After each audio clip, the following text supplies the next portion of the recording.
নমস্কার বন্ধুরা, গল্প পাঠের আসরে আমার আজকের গল্প হুমায়ুন আহমেদের খাদক।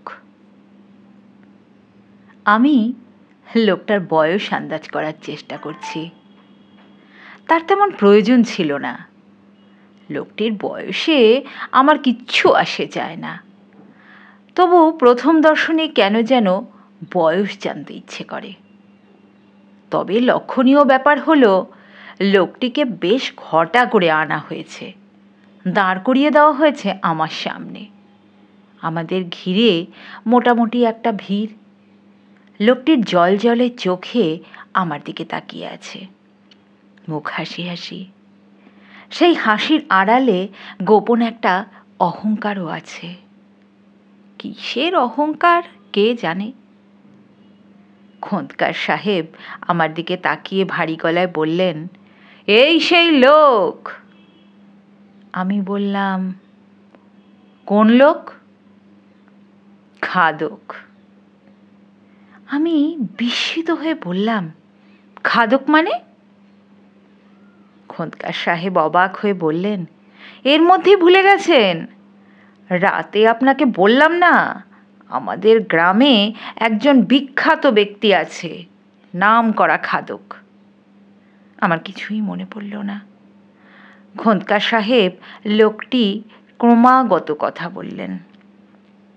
তার সব কথা মন দিয়ে শোনা আগে থেকেই বন্ধ করেছি। কাল রাতে খাদক খাদক বলে কী সব যেন বলছিলেন। এই তাহলে সেই বিখ্যাত খাদক? ও আচ্ছা।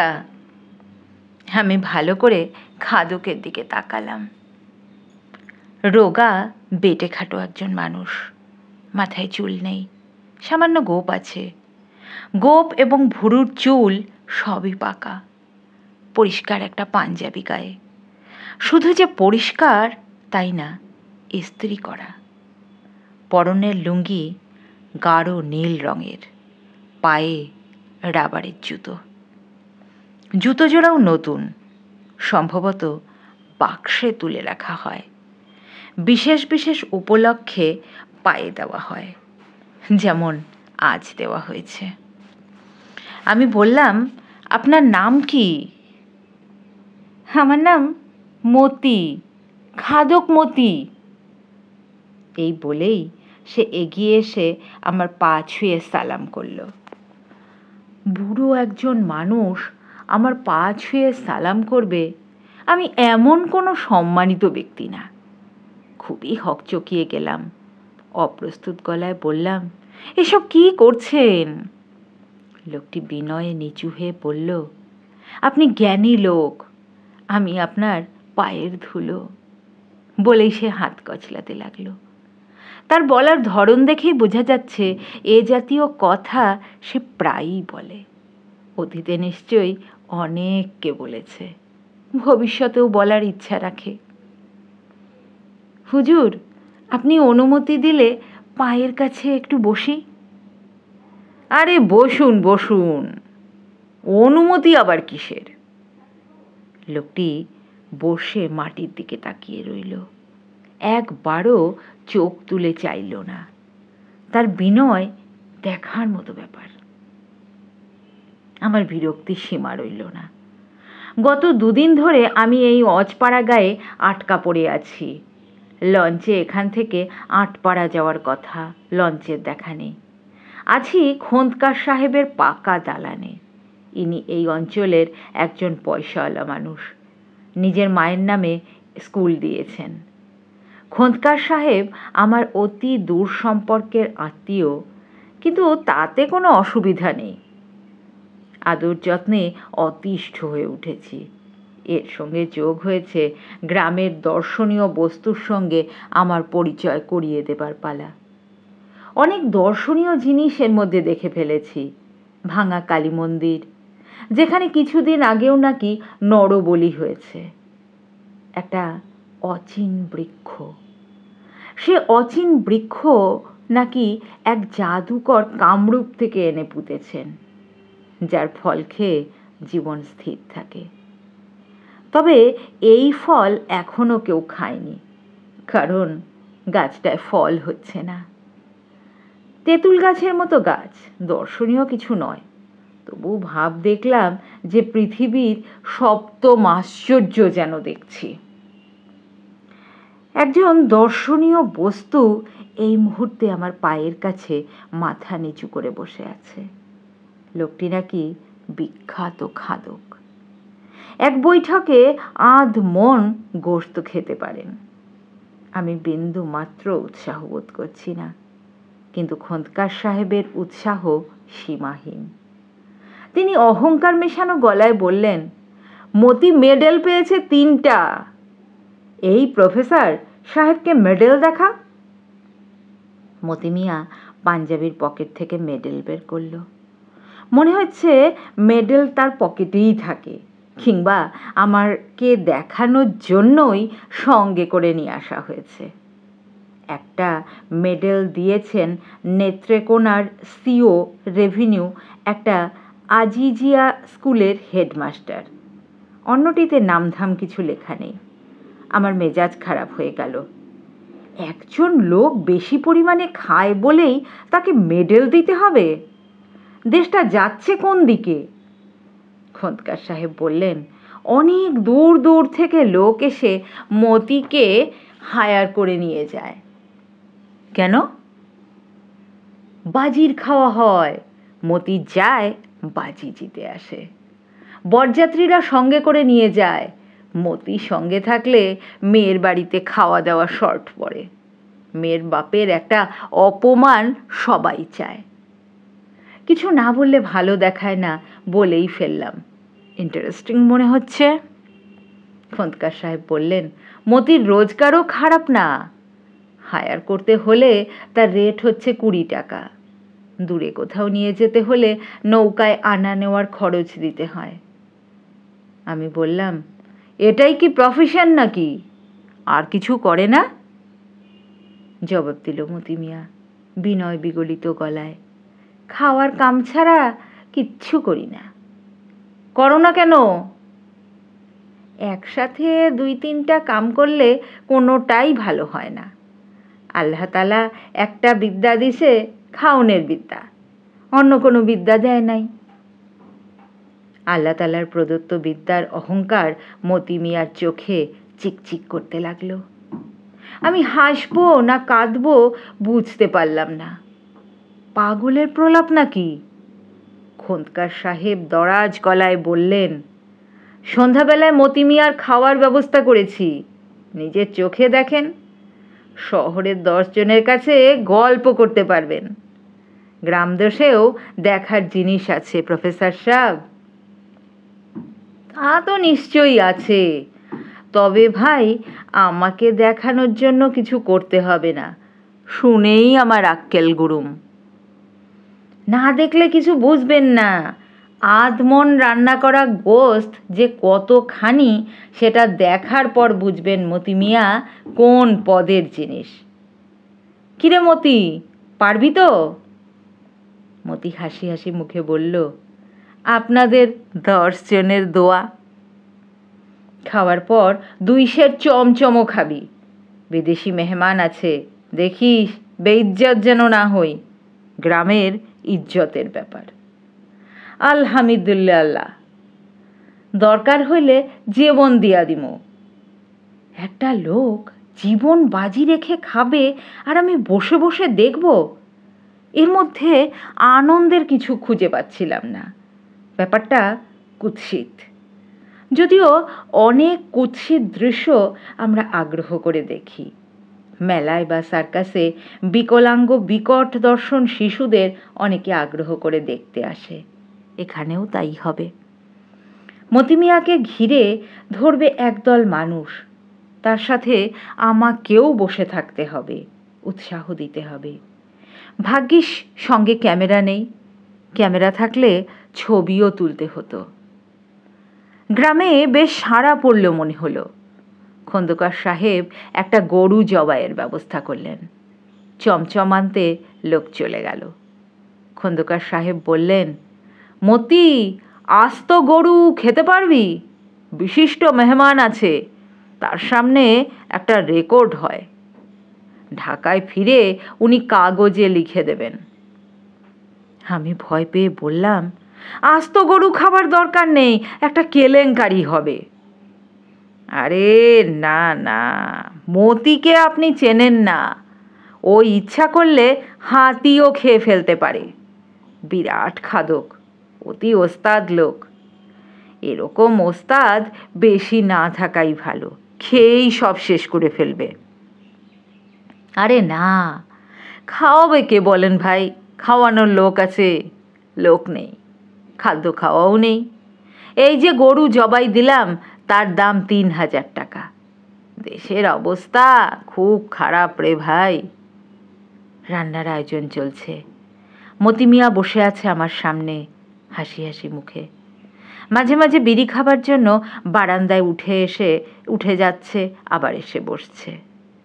আমি বললাম, এত যে খান, খাওয়ার টেকনিকটা কি?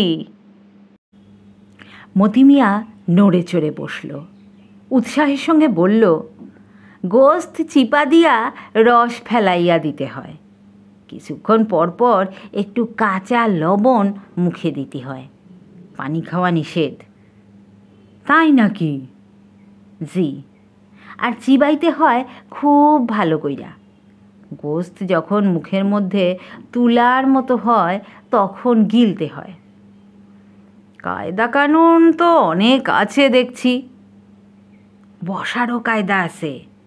বসতে হয় সিধা হইয়া, যেন পেটের উপর চাপ না পড়ে। এইসব শিখেছেন কোথা থেকে? নিজে নিজে বাহির করছি জানাব, উস্তাদ কেউ ছিল না। আমারে তুমি কইরা বলবেন, আমি আপনার গোলাম। মতি মিয়া খুব আগ্রহ নিয়ে নানা ধরনের গল্প শুরু করলো, সবই খাদ্য বিষয়ক। 2 বছর আগে কোনো এক প্রতিমন্ত্রী নাকি নেত্রকোনা এসেছিলেন। মতি মিয়া তার সামনে আধ মন জিলিপি খেয়ে তাকে বিস্মিত করেছে। খাইতে খুব কষ্ট হয়েছে জনাব। কষ্ট কেন? জিলাপির ভিতরে থাকে রস, রসটা গণ্ডগোল করে। মন্ত্রী সাহেব খুশি হয়েছিলেন? জি, খুব খুশি। ছবি তুলেছিলেন, 200 টাকাও দিছেন। বিশিষ্ট ভদ্রলোক, বলছিলেন ঢাকায় নিয়ে যাবেন। প্রেসিডেন্ট সাহেবের সামনে খাওয়ানোর ব্যবস্থা করবেন। প্রেসিডেন্ট সাহেবরে খুশি করতে পারলে কপাল ফিরত। ঠিক কথা না? খুব ঠিক। পারলে আমাদের প্রেসিডেন্ট সাহেব কবি মানুষ, খুশি হলে হয়তো আপনাকে নিয়ে কবিতাও লিখে ফেলতেন। মতি দীর্ঘশ্বাস ফেলল।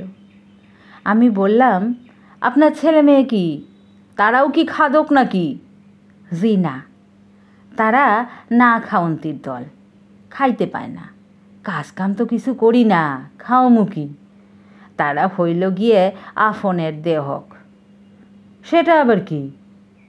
তারা দেহে, আমি যখন খাই তখন দেখে, দেখনের মধ্যেও আরাম আছে। মতি মিয়া বিমর্ষ হয়ে পড়ল। এই প্রথম বারান্দায় না গিয়ে আমার সামনেই বিড়ি ধরিয়ে খক খক করে কাশতে লাগলো। খাওয়া শুরু হলো রাত্রি 10টার দিকে। একটা হ্যাজাক জ্বালিয়ে উঠোনে খাবার আয়োজন হয়েছে। এই প্রচণ্ড শীতে কাঁথা গায়ে গ্রাম ভেঙে লোকজন এসেছে। মতি মিয়া খালি গায়ে আসন পিড়ি হয়ে বসেছে। ধ্যানস্থ মূর্তির মতি মিয়ার ছেলে মেয়েগুলোর দিকেও দেখলাম। পেট বের হওয়া হাত জিরজিরে কয়েকটি শিশু চোখ বড় বড় করে বাবার খাবার দেখছে। শিশুগুলি ক্ষুধার্ত, হয়তো রাতেও কোনো কিছু খায়নি। মতি একবারও তার বাচ্চাগুলোর দিকে তাকাচ্ছে না। খন্দকার সাহেব গ্রামের বিশিষ্ট কিছু লোকজনকে এই উপলক্ষে দাওয়াত করেছেন। স্কুলের হেডমাস্টার, গ্রামীণ ব্যাংকের ম্যানেজার, থানার ওসি সাহেব, পোস্টমাস্টার সাহেব। সামাজিক মেলামেশার একটি উপলক্ষ। বিশিষ্ট মেহমানদের জন্য খাসি জবাহ হয়েছে। দস্তরখানা বিছিয়ে দেওয়া হয়েছে। আলোচনার প্রধান বিষয় ইলেকশন। ভাবভঙ্গি দেখে মনে হচ্ছে খন্দকার সাহেব ইলেকশনের ক্ষেত্র তৈরি করছেন। এর আগের বার হেরেছেন, এবার আর হারতে চান না, জিততে চান, দেশের কাজ করতে চান। অতিথিরা রাত 12টার দিকে বিদায় হলেন। জাঁকিয়ে শীত পড়েছে। মতি মিয়াকে ঘিরে যারা বসে আছে তাদেরকে শীতে কাবু করতে পারছে না। খড়ের আগুন করা হয়েছে, সেই আগুনের চারপাশে সবাই বসে আছে। শুধু মতি মিয়ার ছেলেমেয়েরা তার বাবার চারপাশে বসে আছে, তীক্ষ্ণ দৃষ্টিতে বাবার খাওয়া দেখছে। মতি মিয়া ফিরেও তাকাচ্ছে না। তার গা দিয়ে টপ টপ করে ঘাম পড়ছে, চোখ দুটো মনে হচ্ছে একটু ঠেলে বেরিয়ে এসেছে। আমার মনে হয় এই পিতলের একটা বিশাল হাঁড়ির মাংস শেষ করার আগেই লোকটা মারা যাবে। আমি হব মৃত্যুর উপলক্ষ। মনটাই খারাপ হয়ে গেল। পুরো ব্যাপারটাই কুৎসিত। একদল ক্ষুধার্ত মানুষ একজনকে ঘিরে বসে আছে, সে খেয়েই যাচ্ছে। খন্দকার সাহেব আমার পাশে এসে দাঁড়ালেন, হাসি মুখে বললেন, কেমন দেখছেন? ভালোই। বলছিলাম না বিরাট খাদক? তাই তো দেখছি। শুয়ে পড়েন, শেষ হতে দেরি হব। সকাল 10টার আগে শেষ হবে না, এখন খাওয়া স্লো হয়ে যাবে। তাই নাকি? জি। শেষের দিকে এক টুকরো গোস্ত গিলতে 10 মিনিট সময় নেয়। আমি মতির দিকে তাকিয়ে বললাম, কি মতি, খারাপ লাগছে? যে না। খারাপ লাগলে বাদ দাও, বাকিটা তোমার বাচ্চারা খেয়ে নেবে। খন্দকার সাহেব বললেন, অসম্ভব, একটা রেকর্ড করছে দেখছেন না? তুমি চালিয়ে যাও মতি। ভাই, আপনি গিয়ে শুয়ে পড়ুন। আমি শুয়ে পড়লাম। শুয়ে শুয়ে অনেক চেষ্টা করলাম মতি মিয়ার চরিত্রে কিছু মানবিক গুণ ঢুকিয়ে দিতে। নানাভাবেই তা অসম্ভব। রাত 11টার দিকে যদি মতি মিয়া ঘোষণা করে, বাকি গোস্ত আমি আর খাবো না, হার মানলাম, এখানে যারা আছে তারা খাক, তাহলেই হয়। কিংবা দৃশ্যটা আরও হৃদয়স্পর্শী হয় যদি শেষ দৃশ্যটি এরকম হয়, মতি মিয়ার বাচ্চারা সব ঘুমিয়ে পড়েছে, শুধু একজন জেগে আছে। মতি মিয়া গোস্তের শেষ টুকরাটি মুখে তুলে দিয়ে থমকে যাবে, মুখে না দিয়ে এগিয়ে দেবে শিশুটির দিকে। সবাই চেঁচিয়ে উঠবে, করো কি, করো কি, বাজিতে হেরে যাচ্ছ তো, এটা তো খাও। মতি মিয়া দীর্ঘ নিঃশ্বাস ফেলে বলবে, হারলে হারবো। আমি জানি বাস্তবে তা হবে না। সকাল 10টা হোক 11টা হোক, মতি মিয়া খাওয়া শেষ করবেই, কোনো দিকে ফিরেও তাকাবে না। এত কিছু দেখলে খাদক হওয়া যায় না।